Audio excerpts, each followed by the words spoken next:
up, everybody? We're going to do a little college football talk. I know I'm starting this channel a little late in the season. But, you know, I watch a lot of guys like Uncle Lou and Carolina Jackpot, Sports Talk Jay. And those are just a few honorable mentions. Matt Be Great. I like watching his stuff. And I guess I've just kind of gotten enthused to start doing it. I've wanted to do it for a while now. I probably won't be fancy with a microphone and all that stuff. And do like late night shows and you know, live streams and stuff like that.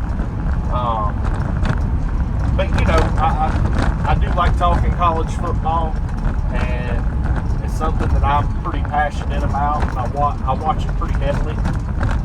My wife and I do, and you know, I figure, hell, while I'm at work, bored as hell, I might as well make a little content video for you guys. I'm not intending for it to get big or anything like that, but if you feel like you like what you like the content that I'm putting out or what have you, please feel free to like and subscribe. If not, that's okay too. I'm just average Joe.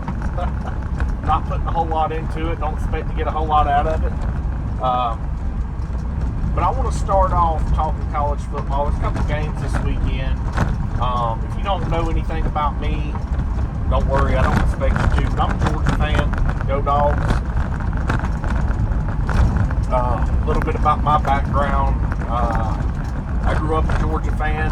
Most of my dad's side of the family were Alabama fans as I was growing up. Most of them around Montgomery, Prattville area. I'm from the West Georgia area.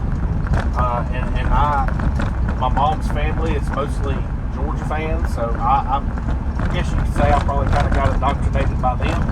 And I've just loved college football, and I've loved the Georgia Bulldogs since I was a little kid.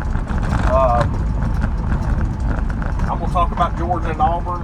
I'll probably do that last. But first, I want to talk about another game that's going on I'm pretty interested in, and I want to talk about Alabama-Mizzou. Now, I think Alabama's coming in as like a field goal favorite or something like that. I like that. I would probably, if that's the case, now I'm not a big gambler, but if it was me, I would take Alabama in the points. I'm going to tell you why.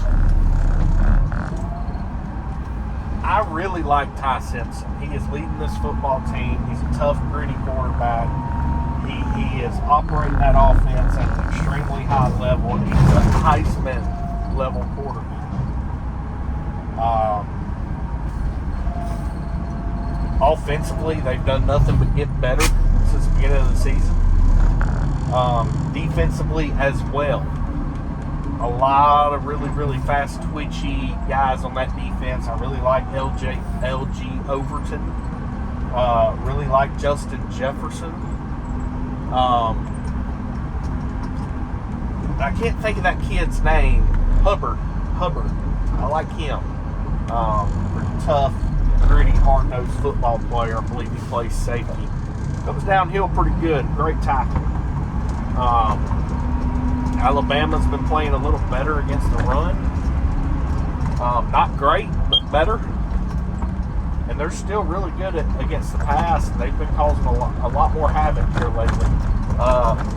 Missouri, I ain't gonna lie to you guys. They probably got the best defense in the SEC as far as a front seven. Damon Wilson, who transferred there from Georgia. I don't know what the hell Kirby was thinking. That guy is an absolute beast. He has looked magnificent. I mean, he has just been railroading offenses. So, really interesting matchup there. Missouri runs the ball extremely well. Bo Perbula is very athletic. He's got a pretty good arm on him. Very athletic. Get around pretty good. He's going to have his hands full Saturday night. He's going to have his hands full. Because Alabama, I'm sorry, not Saturday night. They play at noon. Saturday afternoon, 11 o'clock. Mo Beulah is going to have his hands full. That Alabama front is very fast and twitchy, and they're going to give him some issues. Now, Hardy, I think Hardy's going to get his. I do. But it's not going to be enough. You're going to have to be more than a one-trick pony to beat this Alabama team. I'm sorry. It's just, you know, Missouri don't run an offense like Florida State does. You know, Florida State's it's that Gus Malzahn weird shit. You know, a lot of that, a lot of utilizing the outside of the field and stretching defenses. Missouri's not quite like that. They still have a pretty solid power run game. And Alabama's just really good at playing against that stuff. They have struggled against scrambling quarterbacks, but it's most of the time it's scrambling quarterbacks that play in that weird stretch style, flex style, using the receivers heavy in the run game and a lot of option type stuff. That seems to be what gives Alabama the most trouble when it comes to these style of offenses. But I don't think they're going to have any problem with Missouri. Going to Missouri and playing at 11 o'clock in the morning is not going to be a whole lot of fun. I always call it the middle of nowhere. Going to play in the middle of nowhere. But I think Missouri is going to play admirably. It'll probably be close for 2.5, 3 quarters. But I think Alabama ends up stretching it out. I think they win probably something like 27-17. I don't think it's a blowout, but I think Alabama is going to win comfortably, if that makes sense. South Carolina, LSU. Boy, real disappointing for the Gamecocks, man. And love watching Carolina Jackpot. I follow all his content. So, you know, I feel for him. This definitely hadn't been the start to the South Carolina season that Gamecocks fans were hoping for. But you also got to look at it with a pinch of salt, because you lose to a Vanderbilt team who came in there on a mission. And it was a bad loss, don't get me wrong. Luke Doty had to come in. Didn't look great. You know, he didn't play bad. He just, the team around him, like Carolina Jackpot had talked about, the team around him just didn't rally. They really didn't. And you know, it is what it is. Then Lenore Sellers comes back, plays against Mizzou, and plays admirably. But it's just, you know, Lenore Sellers throws for over 300 yards. But again, against that Missouri front seven, South Carolina struggled running the football, as everybody's going through this year. But South Carolina's run game hadn't been great. It wasn't great against Virginia Tech. It hadn't been great in any one game this year.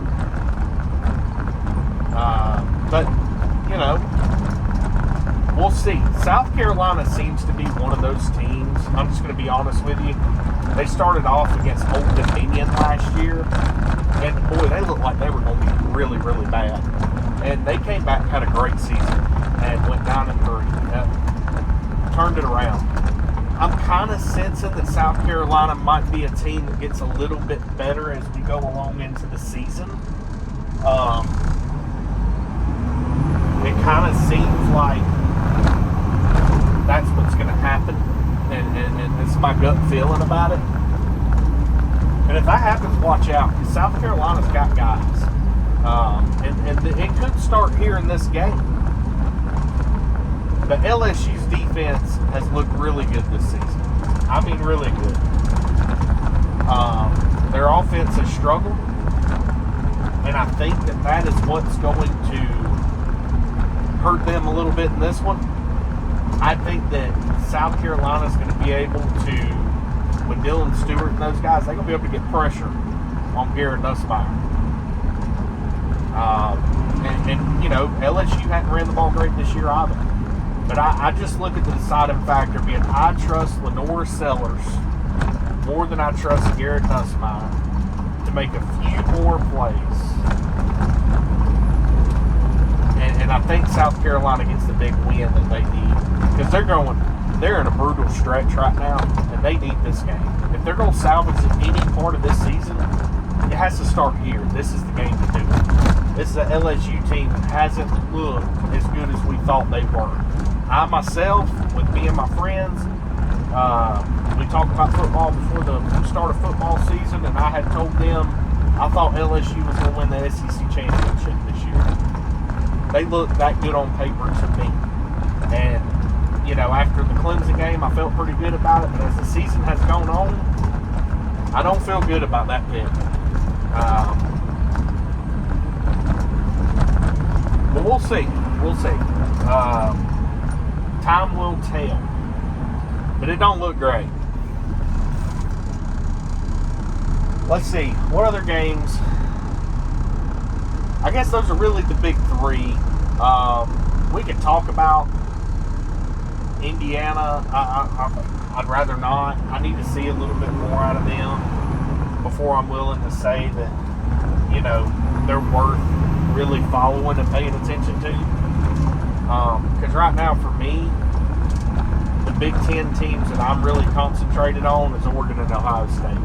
And they're just kind of in a league by themselves. And the ACC, it's Miami, Georgia Tech, and Florida State. Virginia is an honorable mention. The Big 12, Texas Tech. And the SEC, fuck, it could be anybody. Right now, there's not a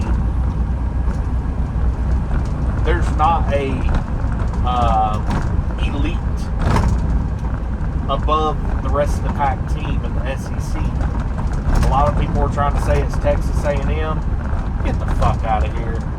Texas A&M is a good football team. They're probably going to win 9 games. And they got some losses coming up. Trust me.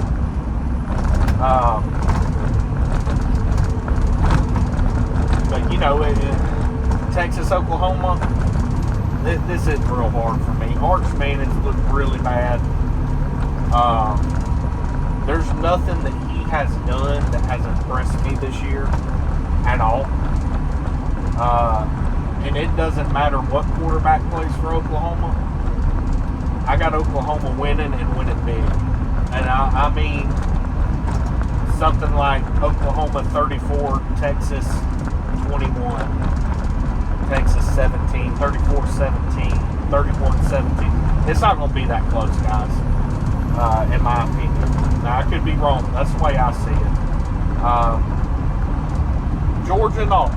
Let's just go ahead and do it. Georgia's got to find an identity offensively. Now, I know a lot of people are going to say, well, they got an identity. It's the run game. That's great. But when you got to throw the ball, who's the guy? Who's the guy?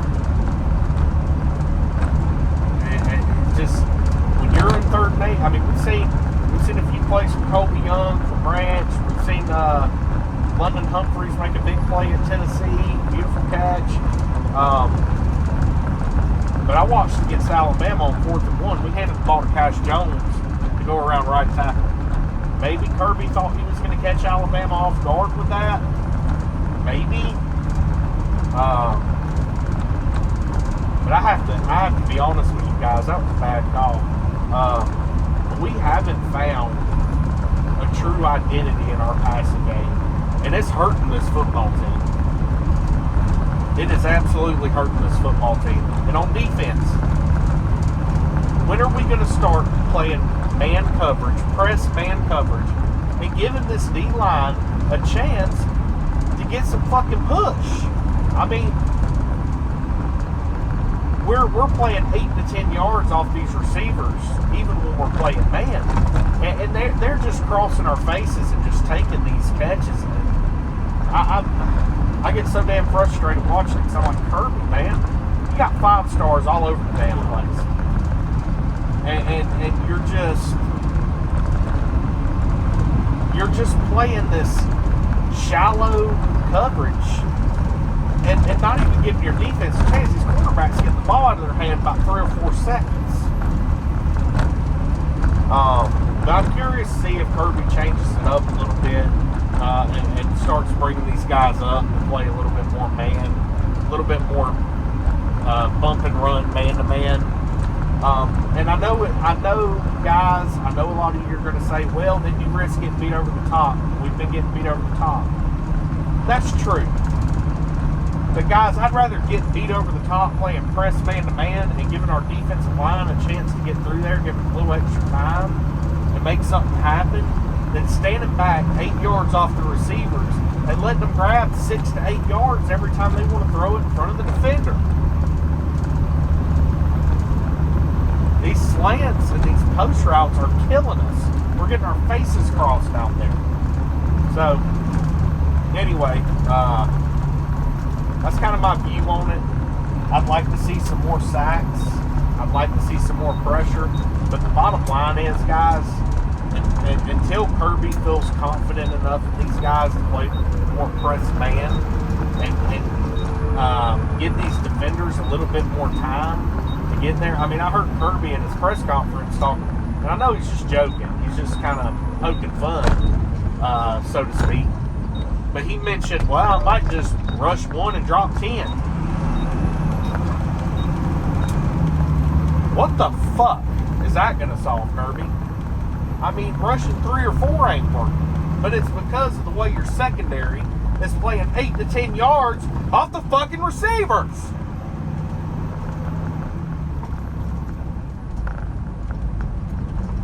Now, I'm sorry I got a bit animated there at the end of that, but I just get frustrated, guys.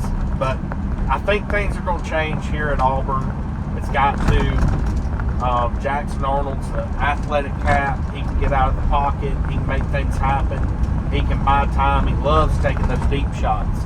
I'm telling you right now, if you don't figure out a way to jam these receivers and get pressure in Jackson Arnold's face, he's going to hit those damn deep shots. Coleman's going to have a monster game. So, you know, we'll see what happens there. I really hope Kirby tries to get these guys off rhythm by doing something a little different he's shown to this point. Otherwise, guys, this Auburn game, this could be a lot of trouble for Georgia. But I'm going to roll with my dogs. I think Georgia will get the win. I'm going to say final score, Georgia 28, Auburn 23. I think Georgia does what they need to do. I think they probably get down early and battle their way back, and it's a tit-for-tat game from there. But I do think Georgia will get it done. I just think we have a little bit more. I think we have a little bit more diversity to our offense. We're able to do a little bit more things to get the defense off balance than Auburn is. And I think if Georgia finds a way to shut down that running game and Jackson Arnold's legs, and we're able to get these receivers off rhythm a little bit,